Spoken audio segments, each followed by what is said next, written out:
we got to talk about the diet. You're eating a vegan diet. I want to know how far back this goes and how did you get turned on to this, again, alternative way of eating? Um, let me think. I became vegetarian when I was 19. Um, and it was, I had always been uncomfortable eating animals, but didn't know that there was an option not to because the house I was raised in, like, you eat what's on the table and please don't complain about it. So, when I, left my parents' home, I became a vegetarian. I still ate dairy and eggs. I was one of those people who was always getting sick. I always had sinus infections. I was on antibiotics so much, like so many sinus infections. And a young doctor at UCLA, when I was a freshman there, said, "Have you ever thought about cutting back on dairy?" And lo and behold, turns out I had a dairy allergy. And what that looked like for me was not like lactose intolerance, that's a separate thing. I was allergic, meaning I produced a tremendous amount of mucus and got sinus infections from dairy. I figured out that certain dairy that was kind of heavily processed, I could eat, meaning like the things that were worse were like mozzarella, ice cream, milk.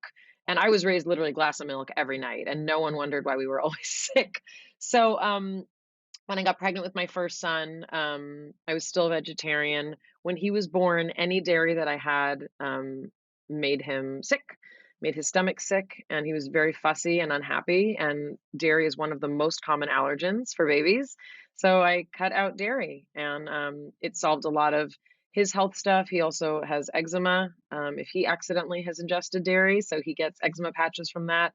And I cut out eggs, yeah, a couple years after that when my second son was born, and, I still had been eating, like, trace dairy, meaning, like, if it was in a candy bar, but, like, it wasn't like milk, but I cut all that out. It just became, instead of trying to decide where the line was, I just, like, erased the line. That's kinda how I describe it. Like, "Oh, do I eat these chicken eggs? Like, do I eat those eggs? Like, what if I eat this dairy and it's, like, hormone free?" I just, like, it was too stressful, and the regulations of organic and not organic, it was just getting too controversial and complicated.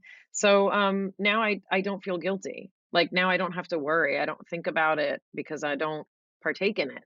Um, so yeah, my children are vegan. They're both, healthy. They have, shiny hair and plump cheeks, and they've got color in their, in their face. Like, B12 is one of the things that we don't get. You can get it from not washing your vegetables fully because there's B12 in dirt.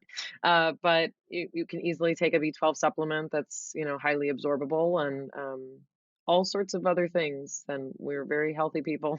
There it is. That's great. And do you get any pushback from the kids eating this way, or they've always gravitated No, I towards mean, it? look, they were raised in a time when every single food exists vegan pretty much. Like, they don't really remember a time when they couldn't have vegan pizza or, and now you can just get it in, in our local supermarket. It's such a especially in Los Angeles, they eat so many things. We're not super, super, super, super healthy, vegan. I don't mean to say we're unhealthy. I just mean like my children do eat processed food. They do eat processed vegan cheese from time to time, and they do have soy sometimes. So, um, no, I mean, I remember when they were little, sometimes it was hard at birthday parties, but like literally, it wasn't that hard. We would bring them a treat that they could have. My kids don't really have a sweet tooth anyway, but no, they figured it out and they know we taught them from a very early age that like this is one of the ways that we honor the planet and the animals on the planet and